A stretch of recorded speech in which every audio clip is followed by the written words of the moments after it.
Hey, everyone, you're watching my channel, and if you haven't subscribed yet, go ahead and click that button so you don't miss out on any of my stories. Today, I'm sharing something very personal and unsettling, an event that, unfortunately, really happened. It involves a group of teenagers who let their curiosity and boredom lead them to a harsh encounter with an elderly woman. Settle in, because this is going to be an eye-opening tale about actions, consequences, and unexpected lessons. Dawson, a small town in the heart of the Midwest, may not look like much on a map. It's one of those places where everyone seems to know everyone else, and where the local diner and the rundown movie theater are the main forms of entertainment. Rows of modest single-story homes line the quiet streets.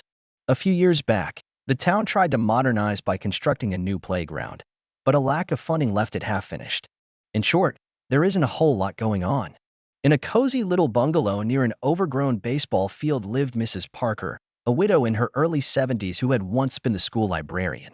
She was known for her gentle demeanor and her constant habit of scribbling down notes in a small notebook she kept tucked in her handbag. Neighbors might notice her strolling slowly down the sidewalk each evening, her back slightly hunched, her outfit typically a warm cardigan paired with comfortable shoes. She offered a kind smile to everyone who said hello, but rarely engaged in long conversation. Down the road, not too far from Mrs. Parker's place, lived 4 teenage boys, Ethan, Mike, Brandon, and Noah. They were all students at Dawson Middle School, just your average bunch of American kids. They spent weekends skateboarding around the empty parking lots, sneaking into the unkempt baseball field after dark, and playing video games late into the night. While they certainly weren't the worst kids in town, they sometimes let their restlessness get the better of them. It all started on a warm fall evening. The boys were hanging out near the abandoned bleachers by the baseball field, complaining about how boring Dawson could be and brainstorming ways to spice up the evening. Brandon, the most outspoken among them, remarked that he saw Mrs. Parker walking home from the grocery store. He insisted she carried around a weird little notebook and was always muttering something to herself. Maybe, he joked, she was some kind of secret writer, or worse yet, crazy old lady with strange powers. Of course, they laughed it off at first. But as the sky darkened and they felt the all-too-familiar lull of small-town life, their curiosity grew. Boredom in a quiet place can make even well-meaning kids do impulsive things. Brandon prodded them further. We should follow her around one night, just to see if she's really doing something weird, or if it's all in my head. At first, Ethan and Mike shrugged, sounded silly to them, but Noah grinned. He was always up for something that broke up the monotony. The next day, they spotted Mrs. Parker taking her usual evening stroll around the neighborhood. She paused at the community notice board, briefly scanning the flyers for lost pets, yard sales, and local announcements. Hidden behind some bushes, the boys watched her, snickering over how slow she moved, how she clutched that small notebook in her wrinkled hands. It was a harmless bit of mischief, just casual spying, yet a seed of disrespect was being planted. They began making jokes at her expense, finding amusement in her gentle habits. Over the following week, the boys continued to notice Mrs. Parker wherever she went. Sometimes she'd be watering the flowers in her tiny front yard, other times returning from the library with a new stack of books. Ethan was the first to see that she really did scribble something in her notebook whenever she paused. What if she's keeping track of all of us? Like writing down our names or something, he half-joked one afternoon when they all gathered after school. It was meant to be a silly remark, but teenage imaginations are powerful catalysts for drama. Before long, Brandon proposed what he called Operation Witch Hunt, a name he chose to hype up the mystery they were constructing around her. Let's see if she ever does anything super strange, he said. The group decided they'd secretly track her route one evening. Mostly, it was a mindless way to pass the time. They didn't have Netflix marathons or basketball practice to fill their weekend. Watching an old lady seemed entertaining for the briefest moment, though none of them thought about how rude, and potentially cruel, it could be. None of them anticipated that what started as a silly observation would evolve into something far more disturbing. Yet, that's exactly what happened. In small-town America, word spreads quickly, but it often spreads too late. The people of Dawson had no idea that the next few days would bring an incident that would shake everyone's perception of these 4 boys. Mrs. Parker herself would soon face a sudden act of hostility from teens she had always assumed to be harmless neighborhood kids. Looking back, the boys would say they never intended to hurt anyone. They were just caught in a haze of boredom and peer pressure, fueling each other's worst impulses. But as you'll see, actions have consequences that can't always be undone by a simple apology. Stay tuned, because the next chapters will reveal how this group's misadventure spiraled into a tragic misunderstanding and led them down a road none of them expected. The trouble began on one of those late autumn afternoons when the sky was filled with dim, gray clouds. School had let out early, leaving the teenagers with an extra hour to kill before dinner. They gathered behind the old baseball bleachers to throw around ideas for that evening's so-called operation. Most of the discussion was just random chatter, but Brandon kept insisting they make the night interesting. As dusk approached, they saw Mrs. Parker in the distance, slowly making her way from the local grocery store, a paper bag tucked under her arm. The bag looked light, maybe just milk, bread, or a few vegetables. The teenagers fell into an excited hush, feeling that surge of adrenaline that often accompanies a mischievous plan. They crept along the edge of the street, using cars and hedges as cover. The entire thing felt like a game of hide-and-seek. Eventually, Mrs. Parker turned onto a side street flanked by maple trees that were losing the last of their leaves. The street was otherwise deserted, with most residents either at work or holed up inside to avoid the chilly weather. As the old woman paused to adjust her coat, Brandon motioned for the rest to stay quiet. Mike and Noah exchanged quick, nervous smiles, while Ethan pulled up the hood of his sweatshirt, as if preparing for some big reveal. "You guys want to see if we can spook her a bit?" Brandon whispered, a mischievous grin crossing his face. No one immediately objected, maybe because they were too caught up in the thrill, or maybe because teenage group dynamics rarely favor caution once a leader suggests a bold move. After all, it was just a silly scare, right? At least, that's what they told themselves. Step by step, they followed Mrs. Parker until she stopped near a fence lined with dried vines. Noah, feeling particularly brave, plucked a few small pebbles from the ground and held them out in his palm. "Let's toss these near her feet, see if she notices," he said softly. The idea was that the stones would land harmlessly on the pavement, maybe startling her enough to get a reaction. At that instant, none of them believed it would evolve into physical harm. Mrs. Parker bent down to tie her shoelace. She seemed oblivious to the four shapes lurking a few yards away. The moment felt almost surreal, cool wind rustling the trees, an old lamp post casting faint light across the sidewalk, the silent tension building among the kids. Then Noah tossed the first pebble. It clinked harmlessly on the ground, a couple of feet from Mrs. Parker's shoe. She lifted her head and glanced around. Seeing nothing, she resumed tying her lace. Now that the barrier of first action had been broken, Brandon snickered and reached for another pebble. This time, he hurled it with a little more force.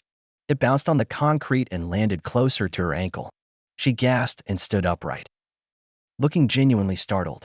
The boys stifled laughter, experiencing a twisted sense of victory. But what happened next was both sudden and disastrous. Ethan, emboldened by the reaction, grabbed a small rock, larger than a pebble, and flung it without much thought. Perhaps he aimed to land it near her, not on her, but teenage arms can be both strong and imprecise. The stone struck Mrs. Parker's leg with a dull thud. Instantly, she lost her balance, dropping her grocery bag as she stumbled forward. A carton of eggs spilled onto the sidewalk, cracking open and making a sticky mess near her feet. Mrs. Parker let out a sharp cry, the pain catching her off guard. She tried to steady herself on the chain-link fence, but her movements were too slow. Her expression shifted from confusion to shock as she realized someone was intentionally throwing stones at her. In that split second, the boys froze, except for Brandon, who urged everyone to run. Fear and guilt flashed across their faces. The harmless joke, if it ever could be called harmless, had taken a violent turn.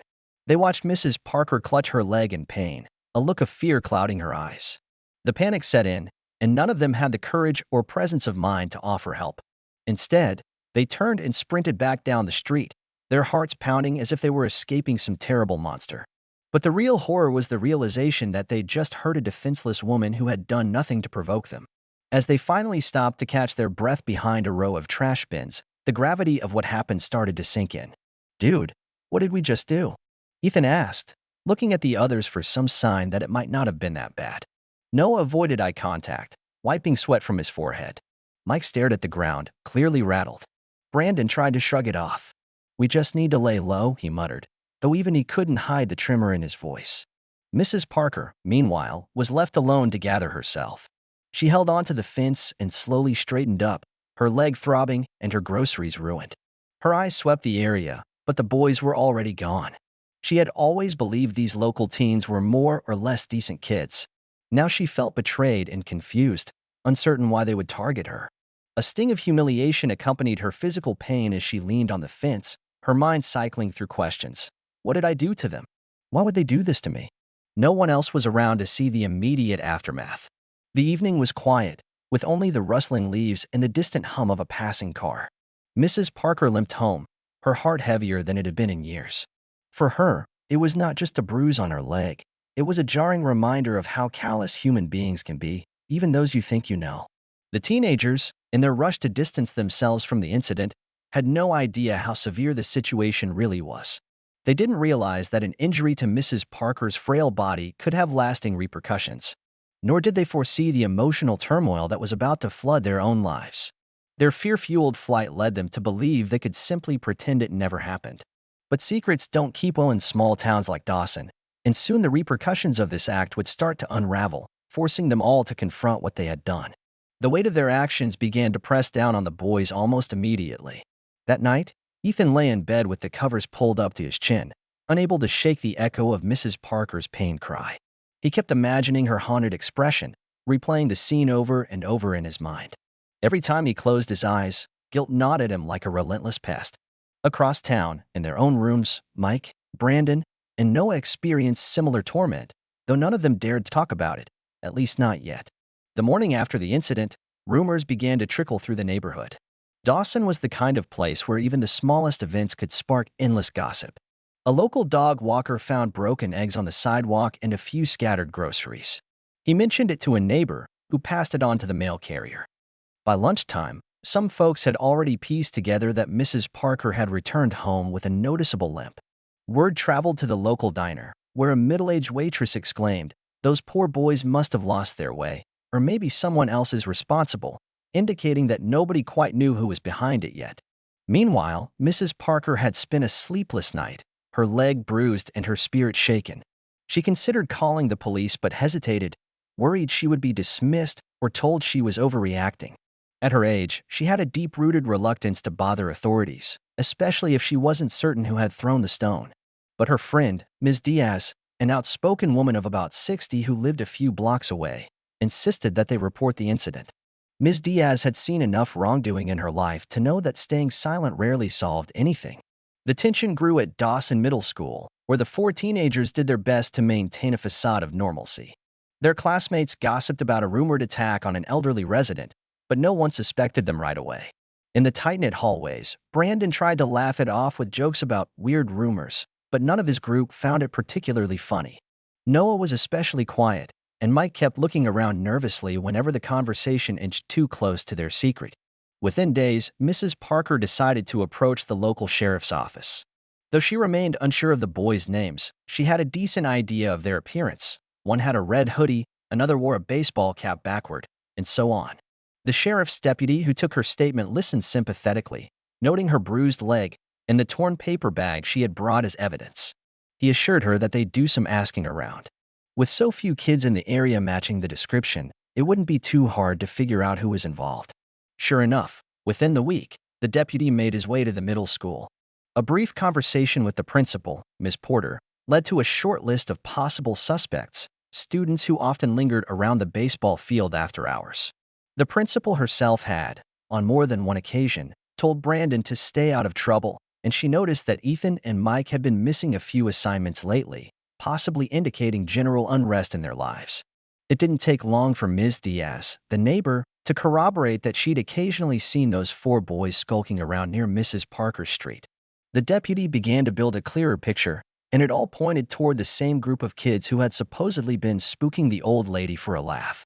When Ms. Porter pulled Brandon and Noah out of class one afternoon, it felt like a punch to the gut. They knew exactly why they were being summoned to the office, and their faces went pale. In the small confines of Ms. Porter's office, the deputy asked them some straightforward questions. Where were you last Wednesday evening? Did you see Mrs. Parker? Why did someone see you running down Maple Street at dusk? Brandon tried to deny everything, his voice cracking, while Noah stared at the floor. Their alibis sounded weak and conflicting. The more they fumbled, the clearer it became that they had something to hide. The deputy, maintaining a calm demeanor, let them speak without immediate accusation but took careful note of their contradictory statements. Ethan and Mike were called in next. They attempted to put up a unified front with Brandon and Noah, But teenage panic doesn't lend itself well to deception. Within minutes, Ms. Porter and the deputy had enough reason to believe these four were definitely involved. That's when the conversation shifted from gentle inquiries to the real repercussions they were facing. The deputy mentioned the possibility of legal charges, assault, reckless endangerment, and the mention of those words made the boys' hearts hammer in their chests. Parents were notified soon after, and the wave of disappointment and shock that hit them was enormous. Ethan's father had to leave work early, livid and humiliated that his son could be caught up in something like this. Mike's mother, a single parent juggling two jobs, was heartbroken and furious at the same time, demanding to know why he would ever hurt a harmless old woman. Even Brandon's typically laid-back dad found himself speechless. An emergency meeting was arranged at the school. Everyone, parents, the four boys, Ms. Porter, and the deputy, gathered in a drab conference room that smelled faintly of old coffee. The mood was tense, overshadowed by the gravity of the allegations. Ms. Porter laid out the basics. The boys had followed Mrs. Parker, thrown stones, caused her physical harm, and now the victim was open to pressing charges. The parents, looking as though the floor had fallen out from under them, turned to their sons, demanding an explanation. "This is not a joke. You could all face serious consequences," the deputy warned, his expression firm. "Mrs. Parker is a vulnerable adult, and in this state, penalties can be severe if you're found guilty of willful harm." Tears pricked at the corners of Noah's eyes, and he looked to his mother for comfort. Mike stared at his hands, shoulders slumped in defeat. Brandon kept shaking his head, as if refusing to believe how dire things were, while Ethan swallowed hard, remembering again Mrs. Parker's startled cry. Meanwhile, in her small house on Meadow Lane, Mrs. Parker sat in her living room, occasionally rubbing her sore leg. She had no desire for revenge. She just wanted to feel safe in her own neighborhood. Yet with Ms. Diaz's encouragement and the sheriff's office already involved, the situation was bigger than she ever intended. Part of her hesitated. Could she truly condemn these young boys to the juvenile system? What if they were just misguided? But then she recalled the stone's impact and the sheer shock she felt, alone on that quiet street. Maybe it was time someone taught them a lesson about empathy. That lesson, however, would soon take a path none of them quite anticipated. Small towns have a way of juggling justice with compassion, and Dawson was no exception. While the boys braced themselves for punishment, they had no idea that the real turning point lay not in the threat of law enforcement, but in the simple, humane response of the person they had wronged. In the following days, a sort of stalemate formed between the teenagers, their parents, and the authorities. Dawson's Sheriff's Department was prepared to escalate if Mrs. Parker pushed for charges. Meanwhile, the school had placed the four boys on a form of suspension, banning them from extracurriculars and closely monitoring their attendance. At home, none of them escaped the stern eyes of their parents. If they thought small-town life was boring before, the new reality, house arrest and all but name, made it infinitely worse.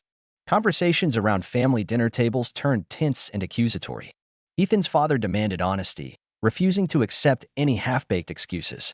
Mike's mother threatened to revoke every privilege he had, from video games to weekend outings. Brandon's dad, usually easygoing, read him the riot act in the living room while Brandon's younger siblings peeked from the hallway, confused about their brother's sudden disgrace. Noah's situation was more complicated. His grandmother, who lived with them, was old and frail herself. She couldn't fathom why he would attack someone like Mrs. Parker. The sense of guilt, only partially masked by teenage bravado, grew more intense for all of them. Without the daily distractions of sports or after-school hangouts, each had too much time to think. While Brandon outwardly insisted they'd get out of it, the others were less confident. They found themselves lying awake, picturing Mrs. Parker sitting in a doctor's waiting room or wincing every time she tried to walk. Even the memory of the shattered eggs and the groceries strewn on the pavement haunted them. It wasn't long before Ms. Diaz visited the school, determined to speak to Ms. Porter. Her mission was to ensure the boys faced real consequences, but not necessarily ruin their futures. Ms. Diaz was known in Dawson for speaking her mind, sometimes too bluntly. "These kids need to learn respect," she said. "But I also know they're young and can change." Ms. Porter, who cared for her students despite their faults, agreed. They wondered if Mrs. Parker might be open to a restorative approach, something more constructive than juvenile detention. On a crisp morning, the deputy arranged a meeting at the library, a neutral location everyone was familiar with. Mrs. Parker, leaning on a cane for support, appeared weary but resolute. She nodded politely to Ms. Porter, the deputy, and Ms. Diaz, then sat in a corner near the reading lounge.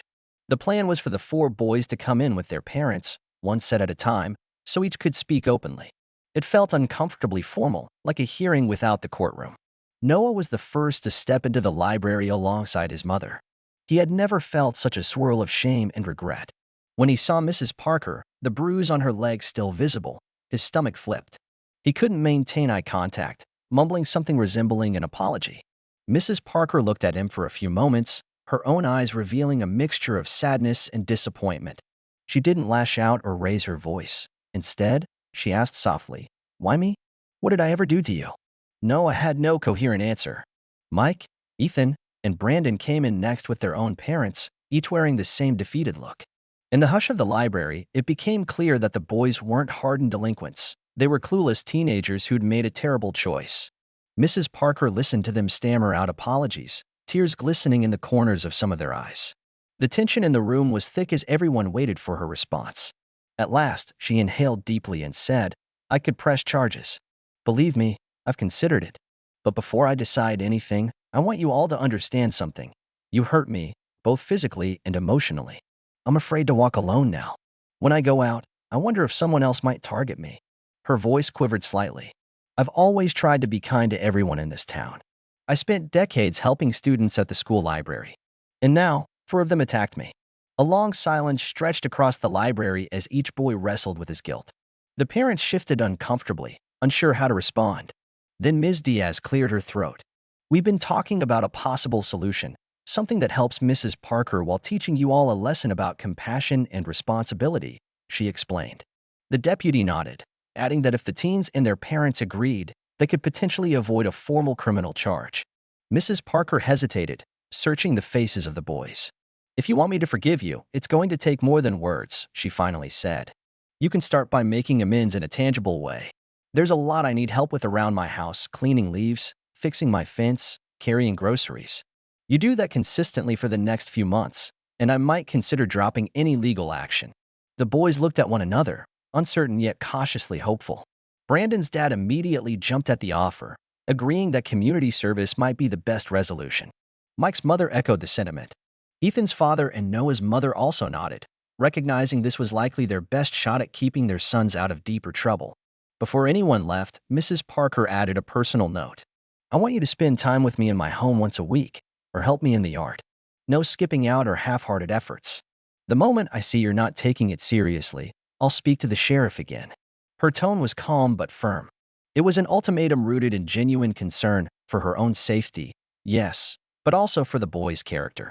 As the meeting concluded, each teen felt a strange mix of relief and apprehension. The path forward would be challenging, admitting to wrongdoing, facing their neighbor's judgment, and